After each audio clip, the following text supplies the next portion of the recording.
El emperador Trajano alcanzó nuevas cimas de gloria tras derrotar a los dacios, consiguiendo una fortuna en oro y ampliando las fronteras imperiales. El imperio estaba en la cumbre. Después de 3 siglos de incesantes guerras, Roma se encontraba en el centro del mundo, una superpotencia que no tenía rival. Pero la paz había ablandado al imperio. Envuelto en luto, distraído por los juegos circenses, los romanos tardaron en reconocer la amenaza de una nueva horda bárbara que podía provocar la total destrucción del imperio. El Imperio Romano, rebelión y traición.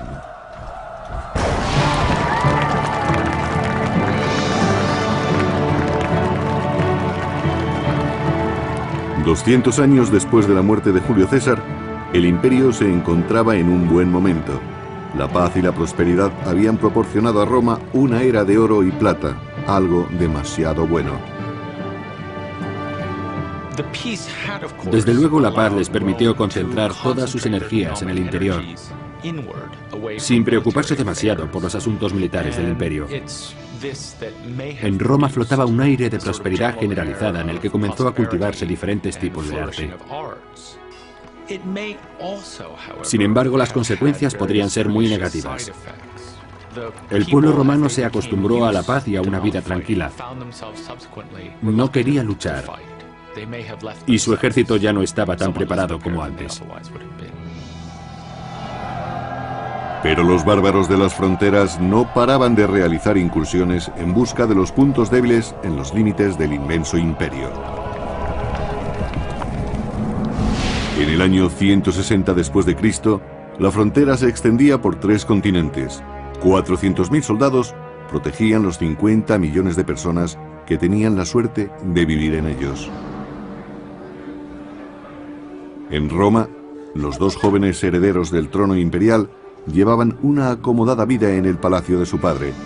Se trataba de Marco Aurelio y de Lucio Vero.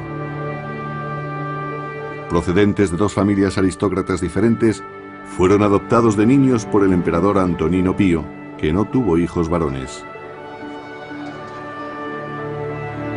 Según el historiador del tercer siglo, Casio Dio, los príncipes eran muy diferentes. Marco era de salud frágil y dedicaba gran parte de su tiempo a las letras. Lucio, por su lado, era más joven y vigoroso. El espíritu libre de Lucio Vero y sus escándalos sorprendían con frecuencia a los romanos. En contraste, el intelectual Marco Aurelio se tomaba muy en serio su posición. Marco Aurelio fue criado y educado para gobernar más tiempo que cualquier otro emperador en la historia de Roma. De los 2 hijos adoptivos del emperador Antonino, uno era su claro favorito, el estudioso Marco, al que le concedió su más preciada posesión, su hija Faustina, lo que convirtió a Marco en su heredero principal.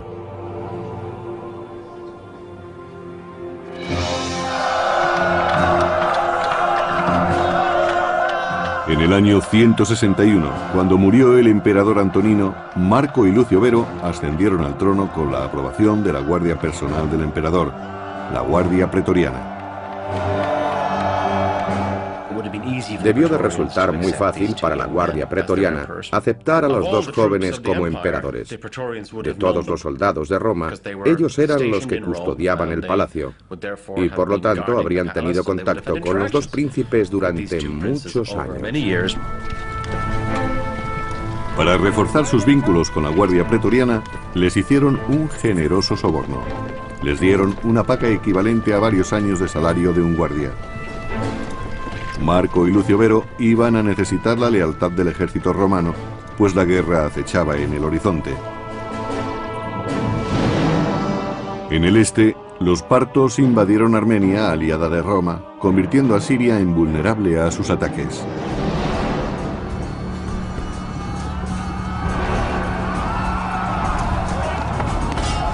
Según el historiador clásico Casio Dio,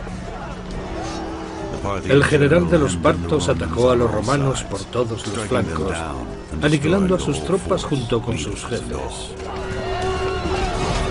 El combate fue salvaje y los romanos no pudieron resistir el ataque de los partos.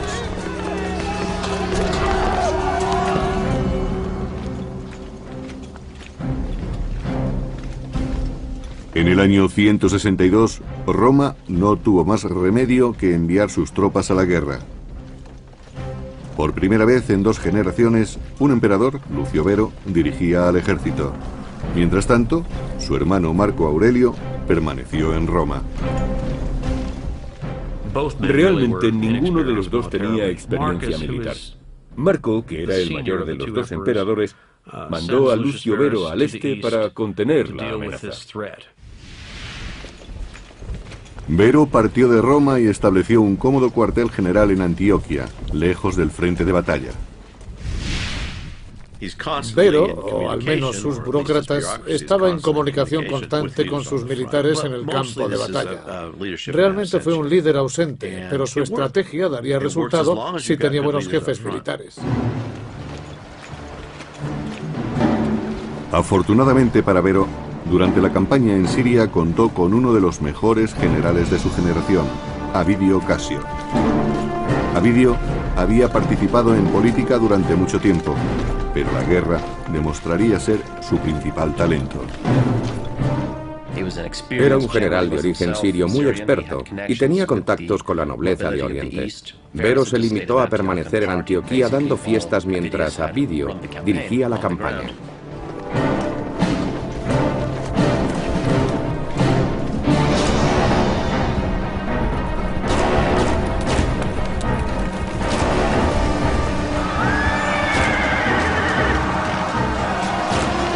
Avidio fue el cerebro de una serie de victorias que llevó a los romanos al centro de las tierras de los partos, donde se enfrentó cara a cara con el enemigo. El secreto de los soldados romanos era que combatían cuerpo a cuerpo, y eso atemorizaba a todo el mundo, porque luchaban de una manera muy cercana con una espada o un hacha contra un enemigo que no se sabía bien por dónde iba a salir. Llevaban puesto un casco y apenas oían lo que ocurría, solo tenían visión hacia adelante. Se requería mucho coraje y empeño para sobreponerse al miedo que esos enfrentamientos suponían.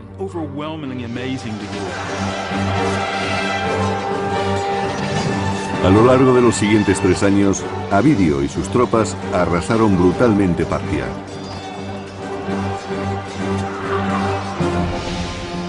En el año 165 después de Cristo llegaron a Ctesifonte, la capital de Partia, que se encontraba cerca del actual Bagdad.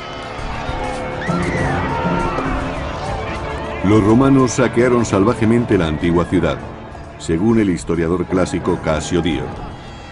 Cuando sus aliados abandonaron al rey parto, Avidio lo persiguió hasta Ctesifonte y allí destruyó su palacio por completo.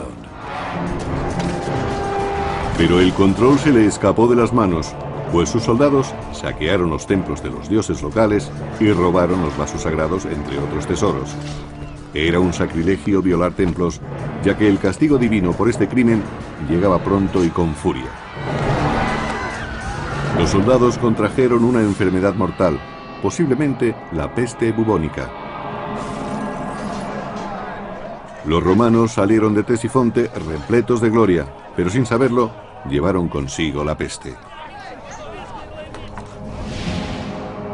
Después de conquistar Partia y asegurar el imperio por el este, Avidio y el emperador Vero regresaron a Roma.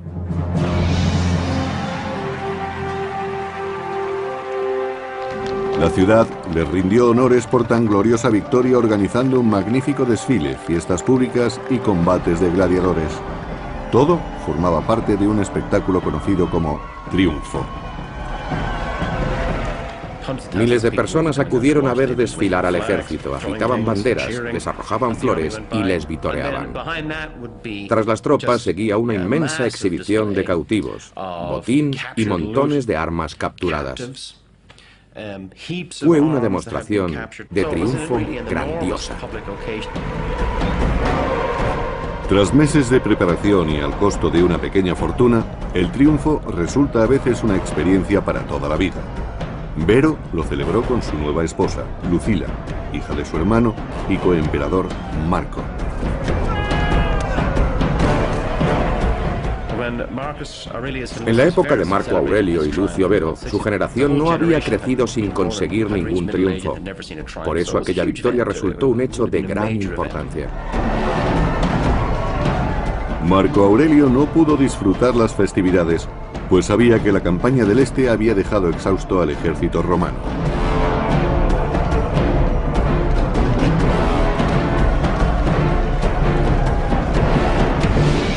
Mientras Roma festejaba su victoria, unos bárbaros se preparaban para atacar las reducidas defensas de la frontera norte del imperio.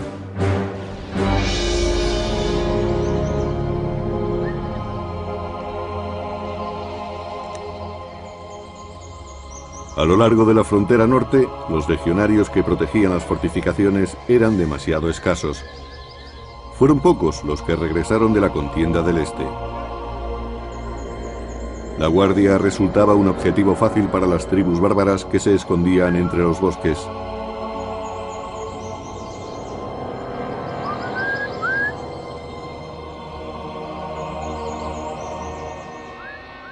La capacidad combativa de los germanos había aumentado muchísimo, comparada con la que tenían en su primer encuentro con los romanos en el siglo II a.C. Ahora eran tribus que movilizaban grandes ejércitos, un enemigo formidable. Ya en el siglo II se habían convertido en un adversario temible.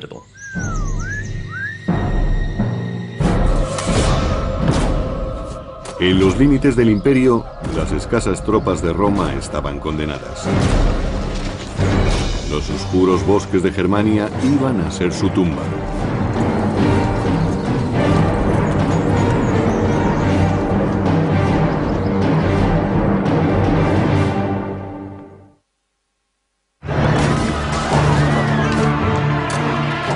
Mientras los hermanos Marco y Vero compartían el título de emperador, su general, Avidio Casio, conquistaba el gran imperio parto, pero a un terrible precio. Los soldados llevaron la peste a Roma.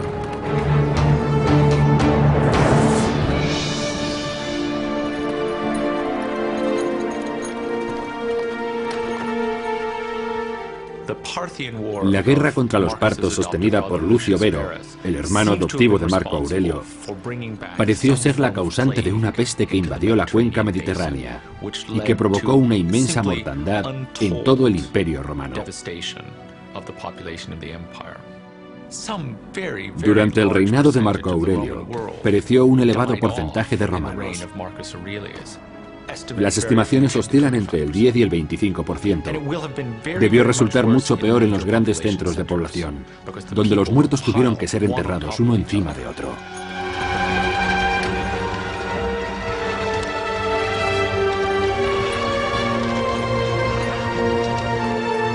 Los charlatanes prosperaban vendiendo falsos amuletos de hierbas para prevenir la enfermedad.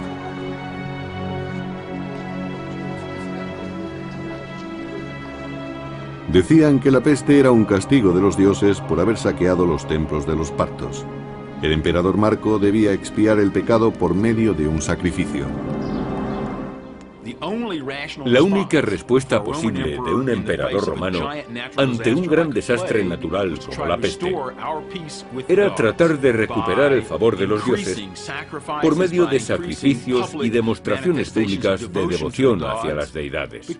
En el caso de un desastre natural, el emperador tenía la responsabilidad de salvar al pueblo recuperando el favor divino. A pesar de 7 días de sacrificios, los dioses seguían enfurecidos y la mortandad continuaba en aumento, especialmente entre los soldados acuartelados. Se perdieron muchos soldados experimentados, así como un gran número de personas entre la población civil que no serían fáciles de recuperar.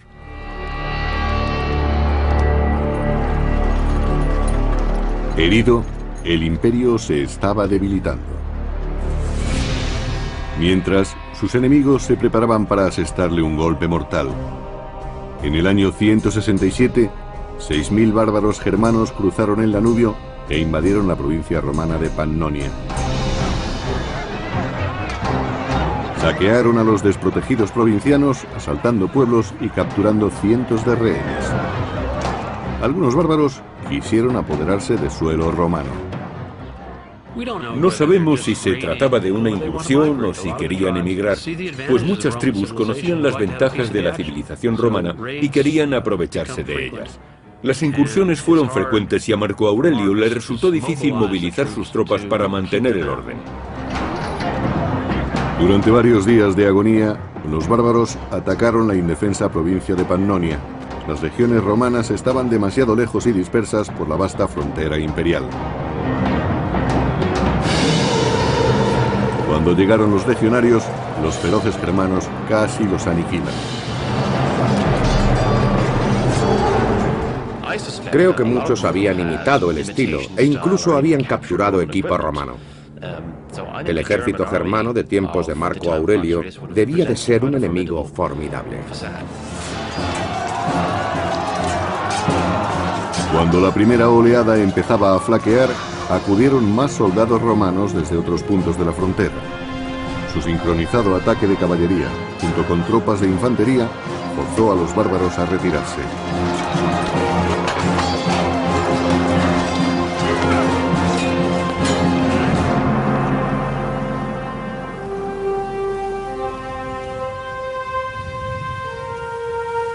Demostrando su gran osadía, el cabecilla germano Valomarius, de la poderosa tribu de los marcomanos, se aventuró a ir al campamento romano para negociar un tratado de paz. Sorprendentemente, no solo representaba a su tribu, sino a otras 10 tribus más. Esta unión revelaba un nuevo peligro para el Imperio Romano.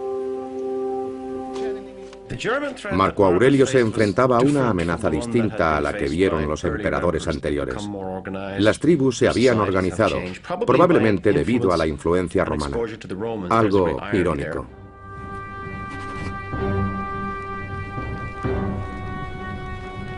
Alarmado por la amenaza de los bárbaros, Marco Aurelio se dirigió a Pannonia. Sin tener experiencia en el combate, Marco tuvo que confiar en el general pompeyano para que le ayudara a conquistar la gloria.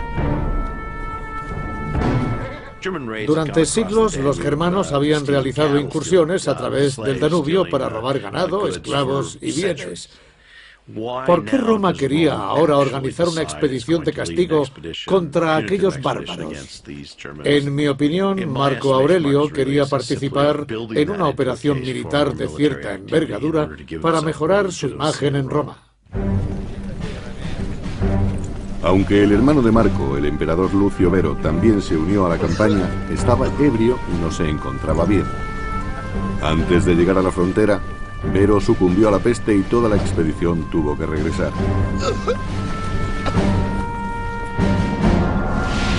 Marco regresó a Roma con el cadáver de su hermano, abandonando la frontera del norte a manos de la creciente amenaza bárbara.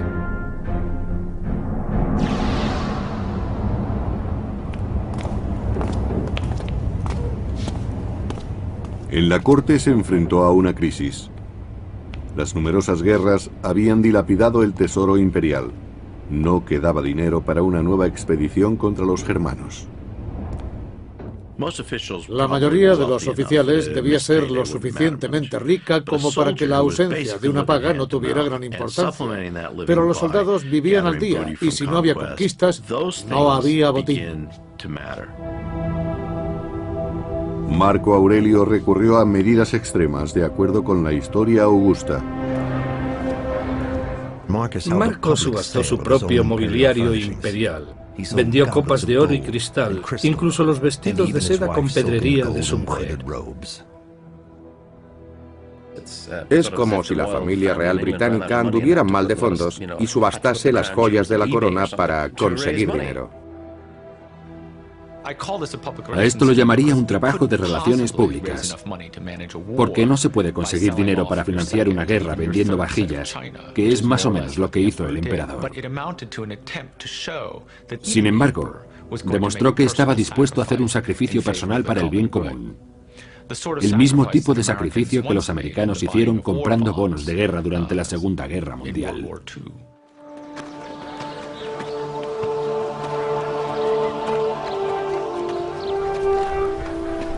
Los reclutadores de Marco Aurelio confiaban en conseguir nuevos soldados, pero su llamada cosechó pocos voluntarios. El Imperio Romano padecía una fuerte pérdida económica y de hombres. Quizás por eso la gente era reacia a alistarse. Las familias no confiaban en enviar a sus jóvenes sanos a la guerra. El aumento de la virulencia de la peste hizo que los recursos imperiales disminuyeran al límite. Pompeyano, el principal consejero militar de Marco Aurelio, recurrió a las clases más bajas de la sociedad, tal como relata la historia augusta. Armaron a los gladiadores y convirtieron en soldados a los bandidos de Dalmacia. Incluso entrenaron militarmente a los esclavos. Pompeyano estaba consternado ante la calidad de los reclutas, pero antes de que pudiera preparar aquel valiente ejército para la guerra, el desastre hizo estremecer las fronteras imperiales. En el año 169, bandadas de guerreros germanos atacaron las provincias romanas del Danubio. Aunque no estuvieran preparados, Marco Aurelio y Pompeyano debían conducir las nuevas legiones hacia Germania. Combatiendo en terreno bárbaro, el inexperto ejército romano estaba en clara desventaja. Los germanos consiguieron que los romanos cruzaran el Danubio y lucharan en los bosques, donde sabían que no podían formar de la manera a que estaban acostumbrados y ni siquiera podían usar sus armas arrojadizas pesadas con efectividad. Por eso los germanos les llevaban ventaja y con frecuencia los derrotaron.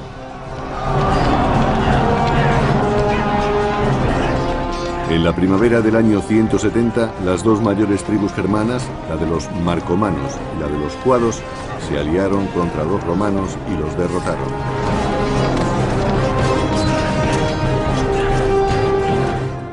Marco Aurelio era alguien especial, pero ¿eso quería decir que era un buen líder? ¿Podría conducir efectivamente a sus tropas en el combate? El historial militar de Marco Aurelio hasta entonces no había sido muy bueno. La primera gran batalla del emperador se tradujo en la masacre de 20.000 romanos, la peor derrota de Roma desde hacía un siglo. Marco Aurelio dirigió fallidamente su primer ejército contra los germanos, pero todavía le aguardaba un nuevo desastre, esta vez en la retaguardia. Mientras se encontraba estancado en el Danubio, otras tribus germanas se adentraron en Italia.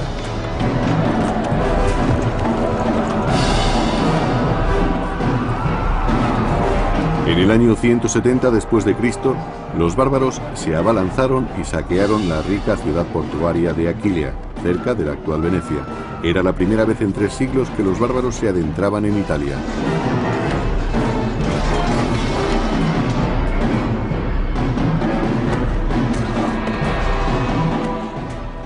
Eran fieros, crueles y probablemente trajeron a la memoria imágenes de cuando los galos invadieron Roma en el siglo IV a.C., así como las amenazas de los cimbrios y teutones de finales del siglo II a.C. Los romanos temían particularmente las incursiones de tribus bárbaras en Italia. Con Roma sumida en el terror, Marco Aurelio debía actuar rápidamente para vencer a sus enemigos de una vez por todas. Se desplazó con su ejército a lo largo del Danubio y se preparó para invadir las tierras de los marcomanos.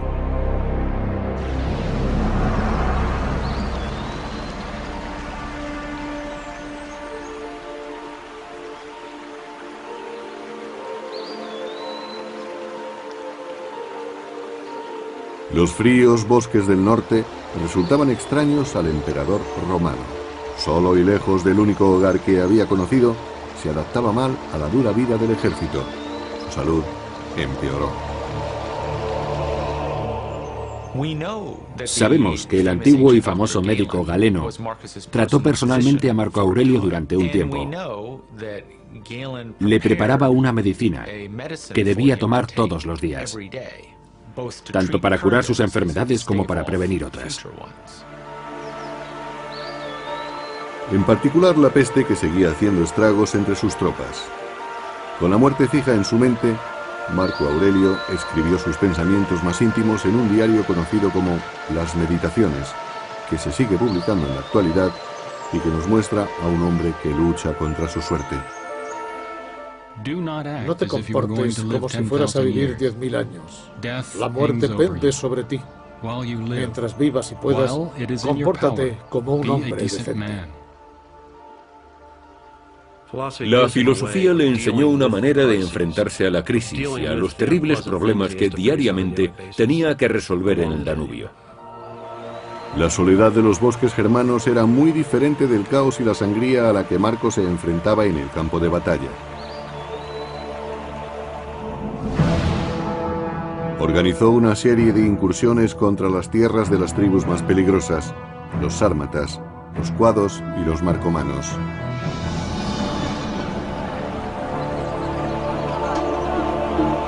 Los bárbaros habían derrotado a Marco anteriormente y estaban muy seguros de sí mismos cuando acamparon a lo largo del río.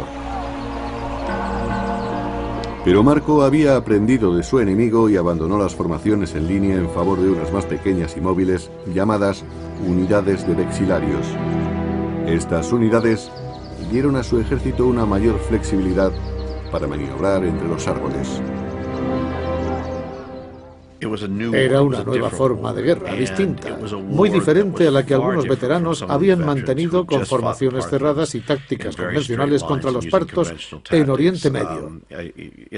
Esta era una guerra en la que las emboscadas fueron la regla. Cuando los bárbaros menos lo esperaban, los romanos se les echaron encima.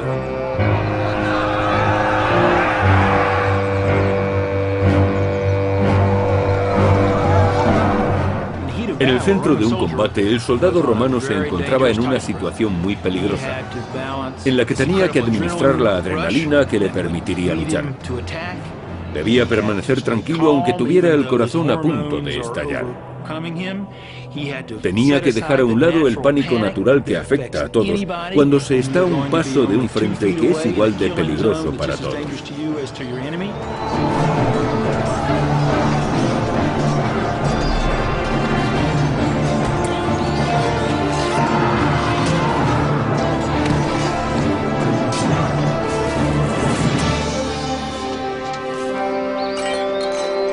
Al final, el enfermo e inexperto Marco Aurelio pudo conseguir una victoria en suelo germánico. Los romanos construyeron una cadena de fortalezas en el territorio de los marcomanos y de los cuados. La anexión de Germania comenzaba a prosperar.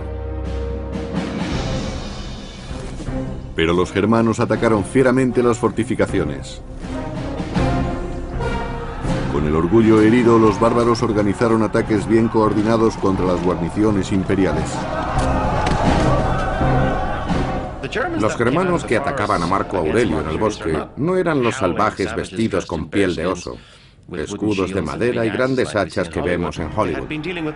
Habían tenido contacto con los romanos durante 2 siglos, habían aprendido sus técnicas y sabían cómo luchaban.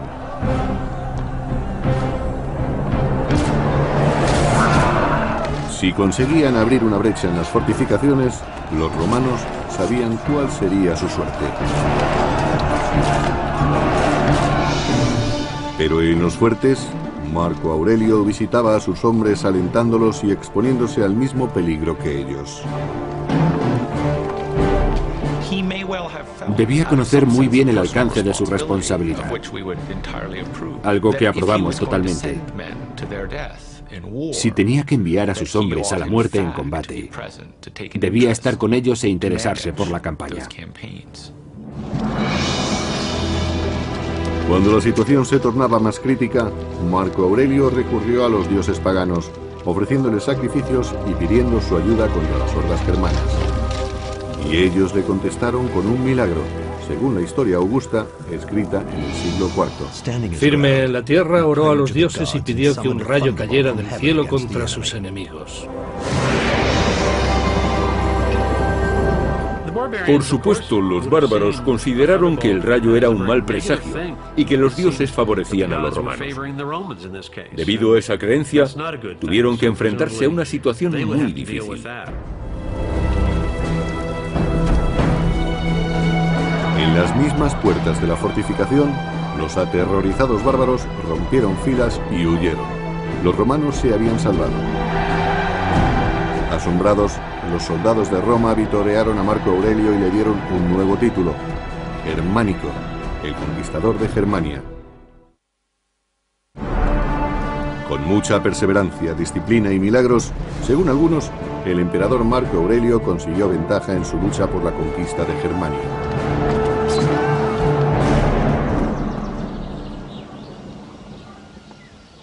Ni las comunidades agrícolas y pacíficas escaparon de la ira de Marco Aurelio. Los romanos hicieron sentir su dominio con el filo de sus espadas.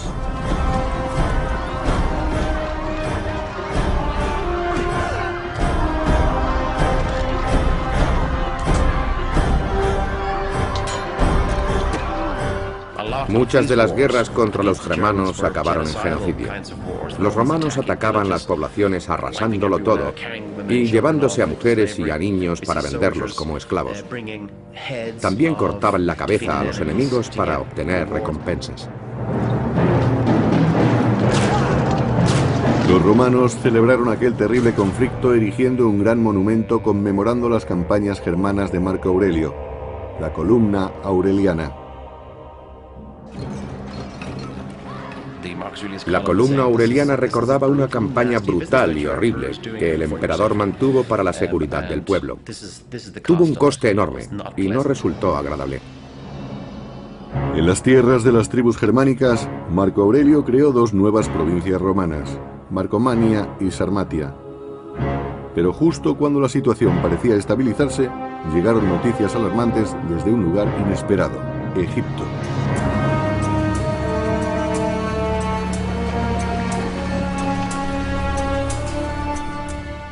Debido a su riqueza, Egipto era uno de los territorios más importantes del Imperio Romano. Se temía que si alguien llegaba a controlarlo, pondría en peligro a todo el imperio.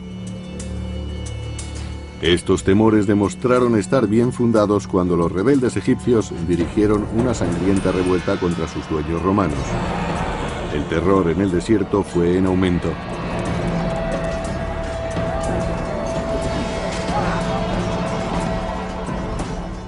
Desde luego se trataba de un asunto grave al que había que atajar rápidamente. Egipto era un gran suministrador de grano al imperio, y quien controlara aquel país podría interrumpir el suministro de alimentos al pueblo de Roma.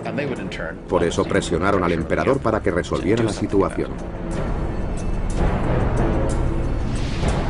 En el año 174, Marco Aurelio recurrió a Siria, donde tenía estacionadas 3 legiones, y las envió a Alejandría, Egipto.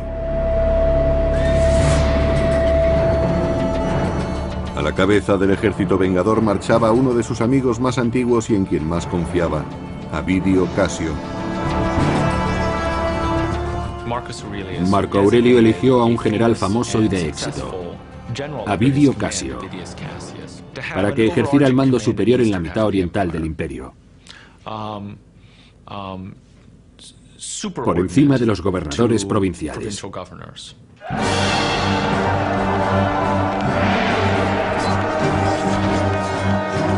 El héroe de la campaña contra los partos no le defraudó.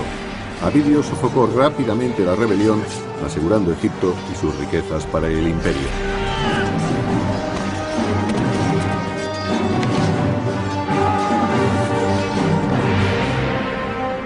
Pero en la frontera norte de Roma, Germania, el enemigo resultaba mucho más esquivo. La campaña de Germania parecía no acabar nunca. Se conseguían progresos, pero cuando se sometía a una tribu, otra se rebelaba 100 kilómetros río arriba y había que enfrentarse a ella. Durante 7 años, Marco Aurelio había combatido a los bárbaros en los densos bosques del norte, hasta que su salud empezó a declinar.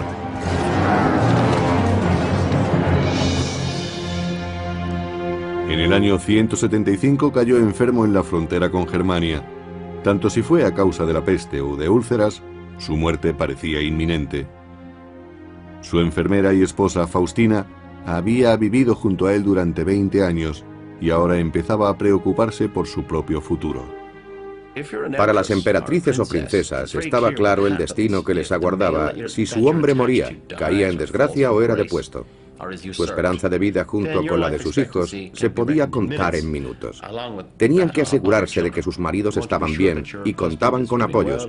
Si no era así, debían empezar a pensar en un plan de contingencia. La preocupación tenía sobrecogida a Faustina. ¿Quién la protegería si su marido moría? Como recurso, ofreció su mano y con ella el imperio a otro noble, Avidio Casio, el famoso general de las legiones de Egipto.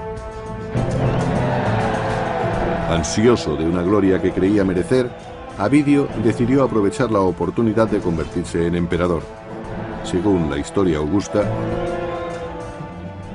mientras Marco todavía respiraba, Avidio Casio propagó el rumor de su muerte. Le dijo a su ejército que el Senado había decretado que Marco Aurelio era un dios y seguidamente se proclamó emperador.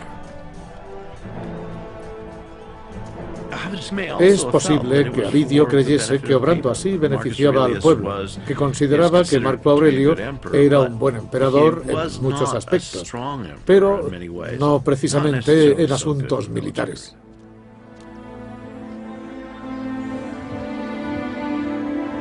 Cuando Avidio reclamaba el trono, Marco Aurelio se recuperó de su enfermedad, lo que provocó una situación imposible entre los dos hombres. ¿Qué hacer entonces? Avidio no podía decir, siento haber reclamado el trono para mí, fue una equivocación, una idea pasajera, ¿por qué no seguimos como siempre? Cuando se ha dado un paso así para ser emperador, siempre se es sospechoso de traición. Por diversos motivos, representaba una seria amenaza para Marco Aurelio. Avidio Casio era un gran general al frente de un número importante de soldados. Avidio quería llevar sus tropas a Roma para asegurar su posición.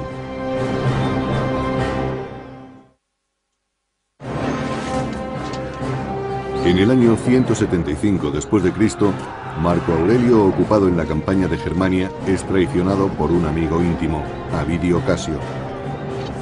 Sorprendentemente, Avidio había sido incitado por la misma esposa de Aurelio para que reclamara el trono.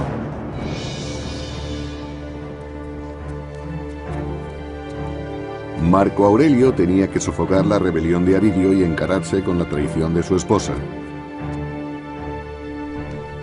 Pero a sabiendas de que podía perecer en los combates que se producirían, decidió proclamar emperador a su propio hijo.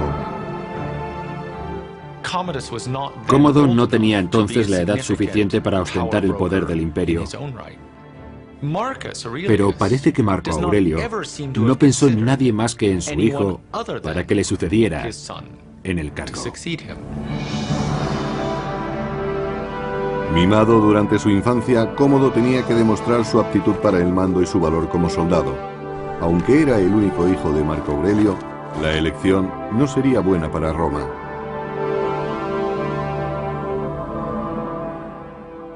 ¿Por qué tuvo que elegir a Cómodo? Pues porque era su hijo y así pensaban las familias aristocráticas romanas.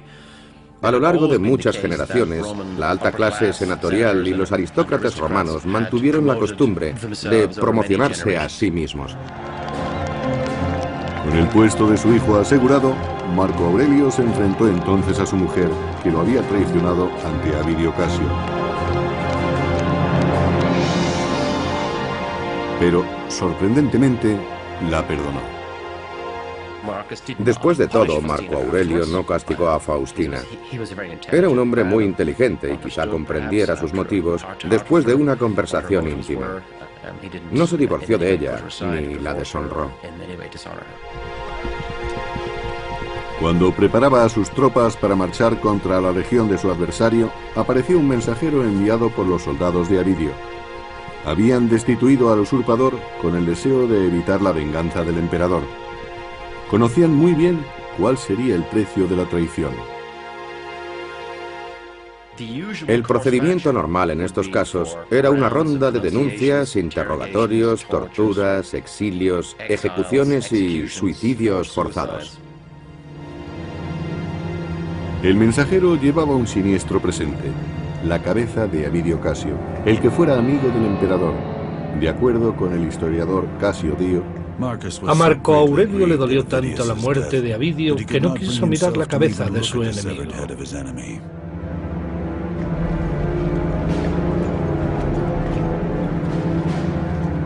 La rebelión había terminado y Marco Aurelio podía reanudar el gran proyecto de su vida: someter a los bárbaros germanos de una vez por todas.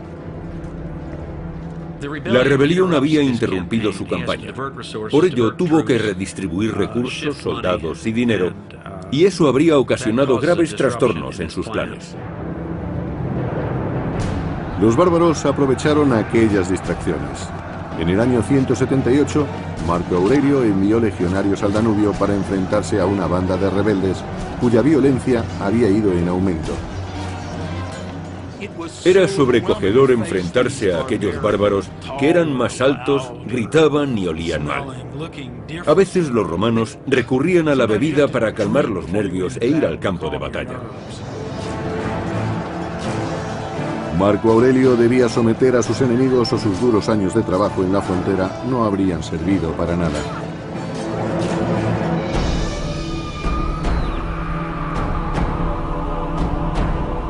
Marco Aurelio, ya envejecido, logró aislar a los cabecillas rebeldes y los mandó matar brutalmente. Creía que con otra campaña más acabaría con el conflicto. Las guerras de Marco Aurelio contra los germanos duraron demasiado tiempo. Pero no está claro que Marco y sus aliados supieran desde el principio que se iban a prolongar tanto. Con 60 años, Marco Aurelio esperaba que su hijo y heredero, Cómodo, continuara luchando contra los germanos, una lucha que le había ocupado casi toda su vida. Marco Aurelio había educado a su hijo y lo había llevado en su campaña, pero era demasiado joven. No creo que Marco Aurelio se diera cuenta de la clase de emperador en que iba a convertirse Cómodo. En su papel de coemperador, Cómodo se mostró perezoso. No manifestó interés por las victorias conseguidas por su padre Marco Aurelio, a diferencia de lo que un hombre habría hecho. Sin embargo, estuvo al lado de su padre, el emperador, cuando éste murió finalmente, debido quizás a la misma peste que había llevado a su hermano a la tumba.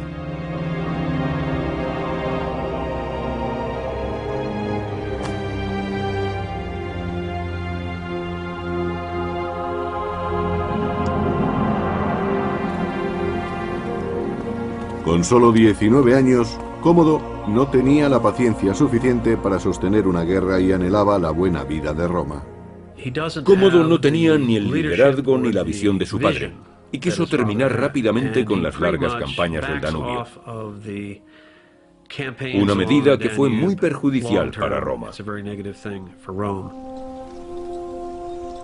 Con tratados frágiles y unas reducidas guarniciones, Cómodo, el nuevo emperador, abandonó Germania, desperdiciando 13 años de sangrienta lucha para regresar a la plácida vida de Roma.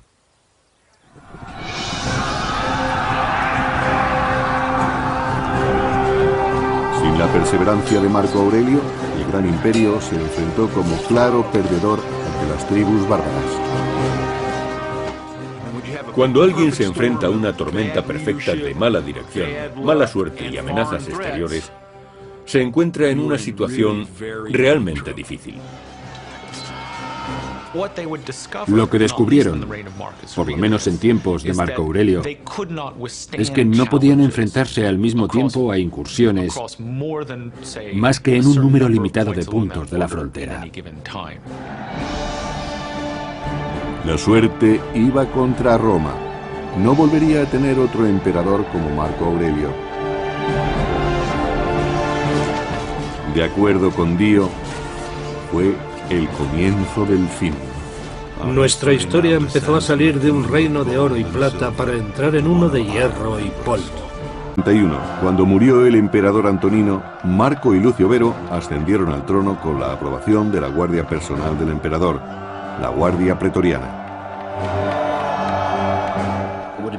Debió de resultar muy fácil para la guardia pretoriana aceptar a los dos jóvenes como emperadores. De todos los soldados de Roma, ellos eran los que custodiaban el palacio, y por lo tanto habrían tenido contacto con los dos príncipes durante muchos años. Para reforzar sus vínculos con la guardia pretoriana, les hicieron un generoso soborno. Les dieron una paga equivalente a varios años de salario de un guardia. Marco y Lucio Vero iban a necesitar la lealtad del ejército romano, pues la guerra acechaba en el horizonte. En el este, los partos invadieron Armenia, aliada de Roma, convirtiendo a Siria en vulnerable a sus ataques.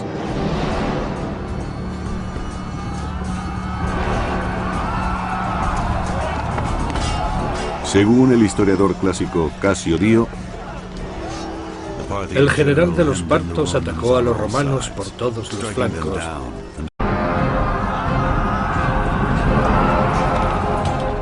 el emperador Trajano alcanzó nuevas cimas de gloria tras derrotar a los dacios, consiguiendo una fortuna en oro y ampliando las fronteras imperiales. El imperio estaba en la cumbre. Después de 3 siglos de incesantes guerras, Roma se encontraba en el centro del mundo, una superpotencia que no tenía rival.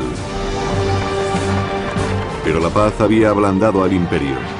Envuelto en luto, distraído por los juegos circenses, los romanos tardaron en reconocer la amenaza de una nueva horda bárbara que podía provocar la total destrucción del imperio. El Imperio Romano, rebelión y traición.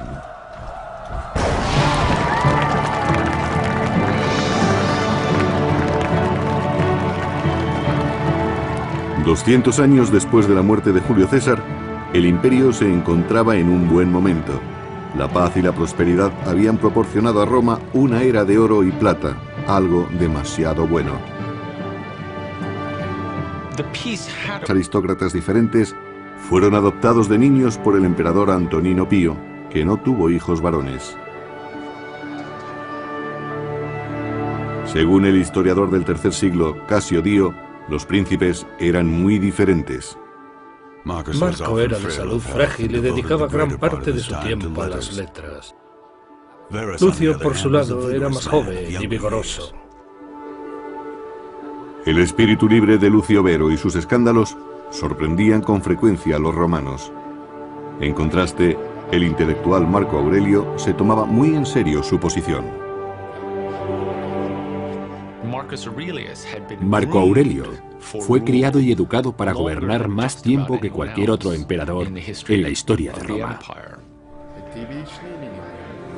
De los 2 hijos adoptivos del emperador Antonino, uno era su claro favorito, el estudioso Marco, al que le concedió su más preciada posesión, su hija Faustina, lo que convirtió a Marco en su heredero principal.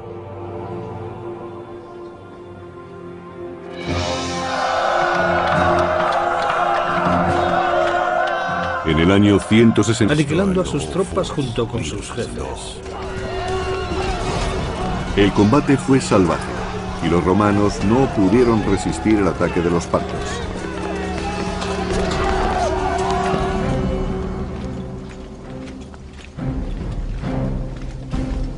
En el año 162, Roma no tuvo más remedio que enviar sus tropas a la guerra. Por primera vez en 2 generaciones, un emperador, Lucio Vero, dirigía al ejército. Mientras tanto, su hermano Marco Aurelio permaneció en Roma. Realmente ninguno de los dos tenía experiencia militar. Marco, que era el mayor de los 2 emperadores, mandó a Lucio Vero al este para contener la amenaza. Vero partió de Roma y estableció un cómodo cuartel general en Antioquia, lejos del frente de batalla. Vero, o al menos sus burócratas, estaba en comunicación constante con sus militares en el campo de batalla. Realmente fue un líder ausente, pero su estrategia daría resultado si tenía buenos jefes militares. Desde luego la paz les permitió concentrar todas sus energías en el interior, sin preocuparse demasiado por los asuntos militares del imperio. En Roma flotaba un aire de prosperidad generalizada en el que comenzó a cultivarse diferentes tipos de arte. Sin embargo, las consecuencias podrían ser muy negativas. El pueblo romano se acostumbró a la paz y a una vida tranquila. No quería luchar. Y su ejército ya no estaba tan preparado como antes. Pero los bárbaros de las fronteras no paraban de realizar incursiones en busca de los puntos débiles en los límites del inmenso imperio. En el año 160 después de Cristo, la frontera se extendía por 3 continentes. 400.000 soldados protegían los 50 millones de personas que tenían la suerte de vivir en ellos. En Roma, los 2 jóvenes herederos del trono imperial llevaban una acomodada vida en el palacio de su padre. Se trataba de Marco Aurelio y de Lucio Vero. Procedentes de 2 familias